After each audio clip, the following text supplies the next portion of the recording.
Hi, I'm Dan Weiser, the co-founder and artistic director of Classicopia. I want to welcome you to the third of our series of 3 Jewish programs we're doing this month. Marcia Colligan and I would love to be able to do live performances there in the Upper Valley, but it's certainly not possible at this point. So you're going to get my living room here in Baltimore, and we are very fortunate to have 2 wonderful musicians who have been on the other programs as well, Emmanuel Borowski on violin, Francis Borowski on cello, and they're also the videographers of this and put together a great program, doing much more work than is just performing on the instruments. So tonight we're going to hear first a wonderful David Popper Hungarian Rhapsody, a tour de force piece for cello and piano. Then we'll hear Ernest Bloch on his Nigun, one of the most powerful Jewish works after he had gone to a Hasidic synagogue. Then we're going to do a piece I just recently discovered, Joel Engel's Freilich Trio from 1910. And we'll finish with one of the most powerful works ever written on the Jewish experience. And that's not by a Jewish composer, Dmitri Shostakovich, who wrote this in 1944 as he just began to hear about some of the horrors of the concentration camps. It is a piece that will rip your soul out, and it's not easy to play, but it is an incredible work, also very powerful for the moment that we're in right now. Sit back and enjoy the Jewish spirit. Thank you for being a part of our Classicopia program. Our first piece will feature Francis Borowski on cello in a real tour de force piece written by one of the great cellists of the 19th century, David Popper. He grew up in the Jewish ghetto of Prague. His father was a cantor there. But when he was 5 years old in 1848, the Habsburg Emperor granted civil equality to the Jews, and they were allowed to sort of move out of the ghetto and take certain professions, music being one of them.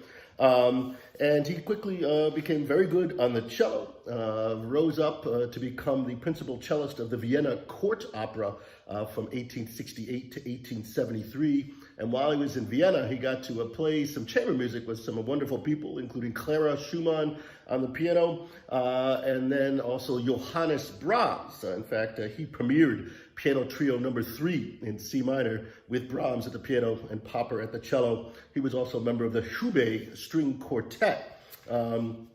He ultimately ended up becoming a professor of cello at the Liszt Academy in Budapest, and that's where he spent most of the end of his life. He dies in 1913. And he loved the music of Budapest. He once said, "There is a devilish lot of music in those Magyars. Everything resounds, sings, and rings music in this land." And so this is a piece he wrote right when he first got to that area, the Hungarian Rhapsody. There are a couple moments of a little bit of the Jewish scale in it as well, but we thought it would be a fun way to open up this spirited program. Here is the Hungarian Rhapsody by David Popper.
We now move to a little bit more of a solemn piece, but filled with that Jewish soul. This is Nigun, from three scenes of Hasidic life, written by Ernest Bloch in 1924.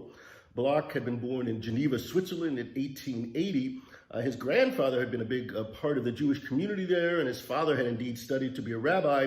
But Bloch himself did not grow up steeped in the Jewish religion. It was part of their tradition, but he hadn't really delved too much in the religion. He wanted to become a violinist, and he helped out for a while working in his father's business as a cuckoo clock and music box maker. But it was around 1912 when he got appointed a director of the Lausanne Orchestra that he began to reread the Bible and rediscover his Jewish heritage. As he once said, "I have just read the Bible, and an immense sense of pride surged in me. My entire being vibrated. It is a revelation. I would find myself again a Jew, raise my head proudly as a Jew." And it's in this period that he wrote several Jewish-themed pieces, including the Israel Symphony in 1912, three Jewish poems in 1913, and then Shlomo, a wonderful rhapsody for cello orchestra in 1915. He made it clear that he wasn't trying to be a sort of an archaeologist of Jewish pieces. He was trying to feel the spirit. He said, "It is not my purpose, not my desire to attempt a reconstitution of Jewish music or to base my work on melodies more or less authentic. I am not an archaeologist. It is the Jewish soul that interests me, the complex, glowing, agitated soul that I feel vibrating throughout the Bible, the violence of the prophetical books, the Jew's savage love of justice, the despair of the preachers in Jerusalem, the sorrow of Job, the sensuality of the Song of Songs. All this is in us, all this is in me, and is the better part of me. It is all that I endeavor to hear in myself and to transcribe in my music the venerable emotion of the race that slumbers way down in our souls." Ultimately, in 1916, he decides to make a trip. He's sort of in deep financial trouble, and he is hired by an English dancer to conduct an orchestra for an American tour. Unfortunately, the tour goes bankrupt, and he gets stranded in Ohio. But he makes the best of things, makes his way back to New York, and ultimately becomes a teacher at the Mannes School of Music in New York from 1917 to 1920, and in 1920 becomes the first director of the Cleveland Institute of Music. But it's while he's in New York during this period, in April of 1918, he gets invited to a Hasidic community on the Lower East Side for a Sabbath service at the end of Passover. He was married at this time and had a few young children, but he was totally moved by what he saw at this rather poor synagogue, but the spirit and the music just rose up into him. He writes to his mother, Sophie, "What music I heard! There was neither organ nor instruments nor choir. Everyone was his own orchestra. Everything was vibrant, living, creating an extraordinary atmosphere. I dissolved with emotion. I assure you that my music seems to me a very poor little thing beside that which I heard. You will understand everything that this experience means for me. It's a great joy. It's also extreme sorrow, for my life has now been split in two. I would have been able as a single man to plunge myself into this truth, even at my age, letting it live anew in me and creating a formidable work, linking this granite past to the present, to the future. But alas, I can't. Everything separates me from it, my wife, my children, and my whole life. It's a great tragedy. All that will remain is the shadow of what I could have been." So he sort of has this religious mystical experience, but he decides he's got to go on in music. But he sort of transfers that experience into his music. And his mother, Sophie, actually dies in 1921, and he dedicates this piece to her, the Baal Shem Suite, as it's called, written in 1923, named after Baal Shem Tov, the sort of founder of modern Hasidism back in the early 1700s. This was a mystical movement rising in Eastern Europe against the sort of rabbinical intellectualism of traditional Jewish orthodoxy, with a much greater emphasis upon song and ecstasy and dance and finding that direct communication with God. And this is what really pushed Bloch to write this incredible piece. It's actually three movements. We're just going to do the second movement, Nigun, which really means improvisation. The Nigunim were the tunes that were meant to transport the performer and listener to these transcendent realms of spirituality, and we hope you will be transported as Emmanuel comes to the stage now.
Our next piece is written by a composer who's been largely forgotten, but it's a wonderful Freilich trio that I just recently discovered by a man named Joel Engel, who is really considered the true founding father of the modern renaissance of Jewish music that happened at the beginning of the 20th century, mostly in Russia, but also moved to Germany for a while before, of course, getting lost as the Nazis rose to power. He really wanted to rediscover the Jewish roots of music, to go into the fields with a phonograph, an early phonograph, and record some of this klezmer music and some of the Jewish folk tunes so it could be kept for posterity, and he could then use some of these melodies in his own music.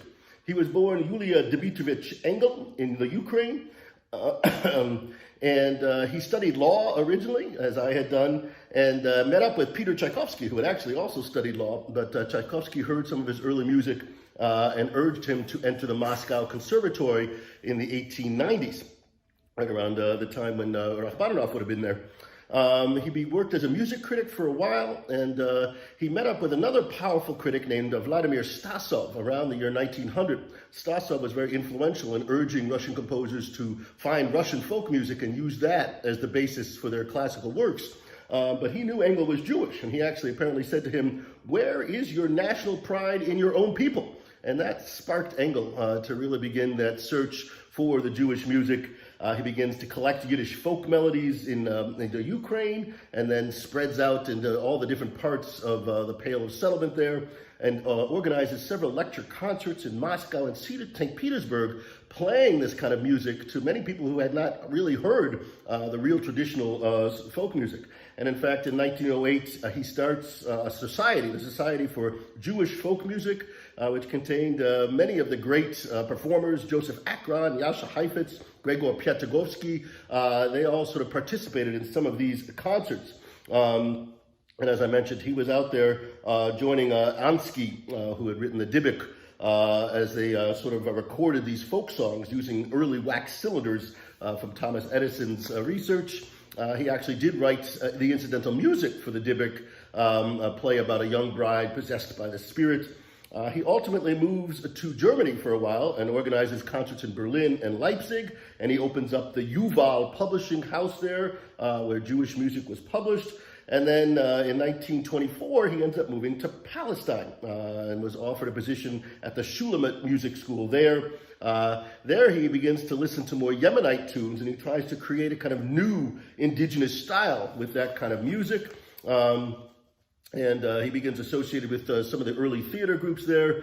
He had a little tough time there because he was not well known in Palestine. He once said, "I was pampered in Moscow and Berlin, but here no one knows what Engel the composer wrote then and what he is writing now." He sadly dies soon after arriving in 1927. But for a while, his music was very popular in Israel, dominated the music scene there.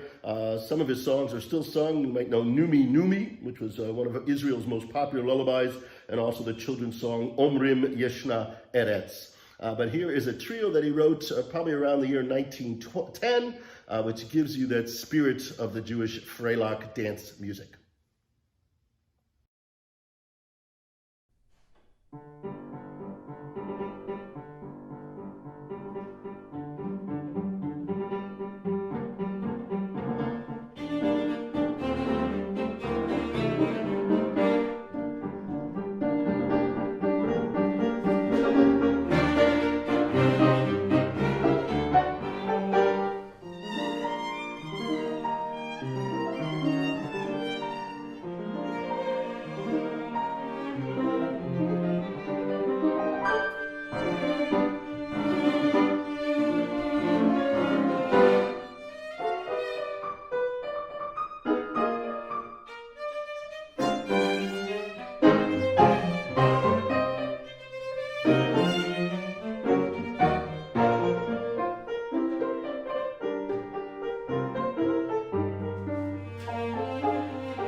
We're going to finish now with one of the most powerful pieces written for piano trio, Dmitri Shostakovich's second piano trio, Opus 67, written in 1944, right when Shostakovich had begun to hear reports of these death camps, reports of of people being made to dance to their death, and we're going to hear a kind of dance of death at the end of the last movement of this piece. And in fact, you can hear as the violin and cello play with the back of their bow, as Shostakovich says, it's as if the bones are rattling at the end.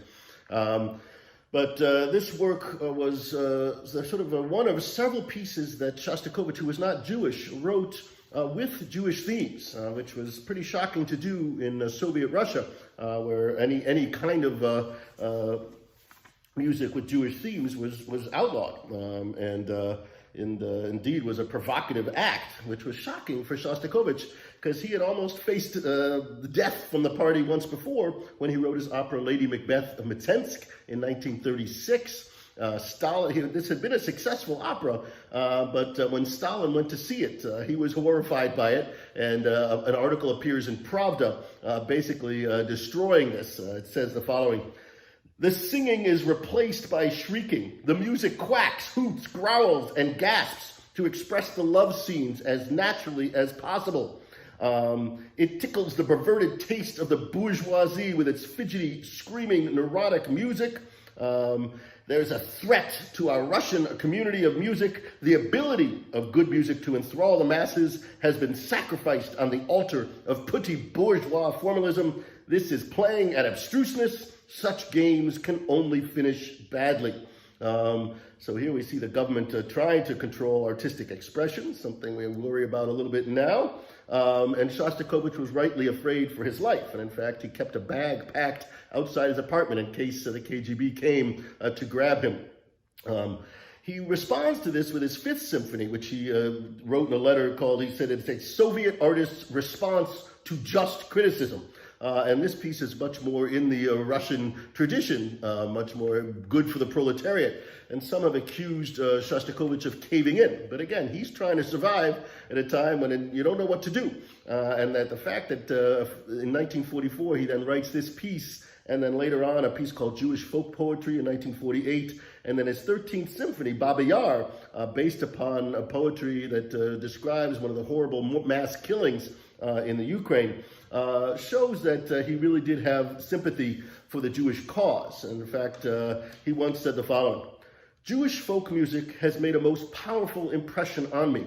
I never tire of delighting in it. It's multifaceted. It can appear to be happy while it's tragic. It's almost always laughter through tears. The quality of Jewish folk music is close to my ideas of what music should be. Jews became a symbol for me. All of man's defenselessness was concentrated in them. After the war, I tried to convey that feeling in my music. It was a bad time for Jews then. In fact, it's always a bad time for them."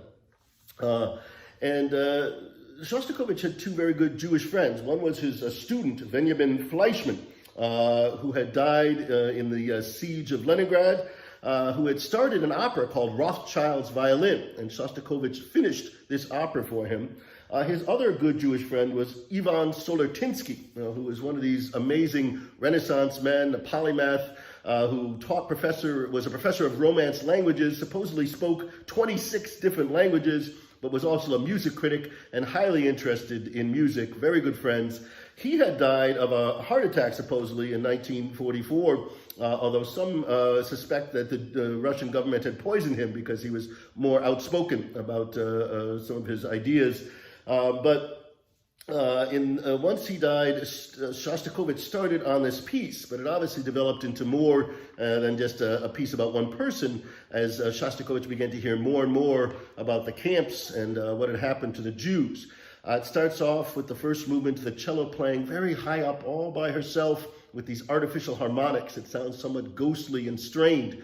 Then the violin comes in lower than the cello, so it's as everything is topsy-turvy in this world. And then when the piano comes in, my hands are at the extreme ends of the piano, one very high, one very low, as if there's no middle ground to stand on. Everything has been lost. This builds, we hear a kind of march motive in the strings, doop, doop, doop, which keeps coming back throughout the whole piece as we hear armies marching. It builds to a great climax and then sort of fades away, but we'll get the tunes in this movement later on. The second movement is a movement that Solartinsky's widow actually thought was exactly like him. She said, "That is his temper, his polemics, his manner of speech, his habit of returning to one and the same thought and developing it over and over." It's a real klezmer dance, but a kind of a scary one, kind of clownish one. There's in fact a little clown sort of music, circus music, do do do do do do do do, sort of like that, but in this dark sort of foreboding way. And that just sort of rips to the end, very short movement, and then sets up the very somber elegiac third movement. It's a passacaglia, meaning the piano just plays the same 8 chords, 6 different times, very slow chords that take a long time for the sound to just envelop the room, and over which first the violin comes in with this mournful melody, then the cello, and then they build together real terrible, sad elegiac movement. This will lead directly into that last movement, in which we hear a kind of klezmer tune, pizzicato in the violin. This contrasts with a more romantic, powerful tune in the cello, sort of goes back and forth for a while until it reaches a point where it can't go on anymore. It's so loud and so climactic. There's a crashing chord in the piano, and then it's as if glass is shattering. The piano sort of rumbles around these notes, and over which we then get the return of the first movement theme with a mute on. So it's as if a strained crash, and we can see the souls and the spirits of all those who have died rising up to heaven. And finally, then we get that little moment of the bones rattling as we get the dance of death. And then at the very end, there's some more crashing chords.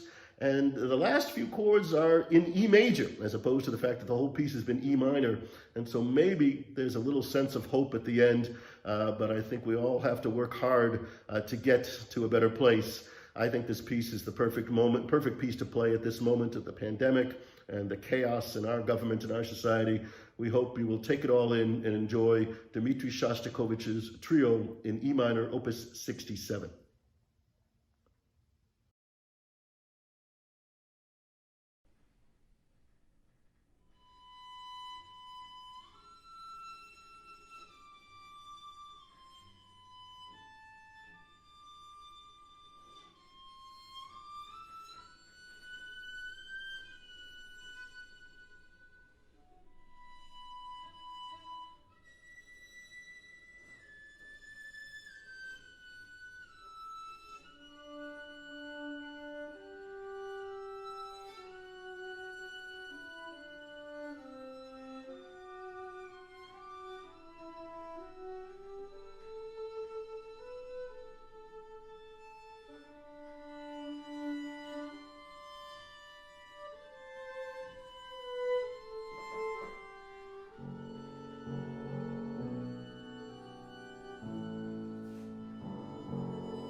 enjoyed our Jewish Spirit program. If you would like to make a donation to Classicopia, go to classicopia.org. That's classic with an OPIA.org. It's been a difficult time for musicians, and your donations will help us to keep making these programs possible to you. We have some wonderful programs of Beethoven's music planned as it's his 250th birthday. We'll have some piano trios coming up in October, and hopefully some cello sonatas coming up in November. Some other concerts we hope to do as well. So if you can support us at classicopia.org, there's a yellow donate button there. You can donate with any major credit card, and we would certainly appreciate your help in this difficult time. On behalf of Marcia Collig and the president of Classicopia, I'm Dan Weiser, the co-founder and artistic director. Thank you, stay safe, and be healthy.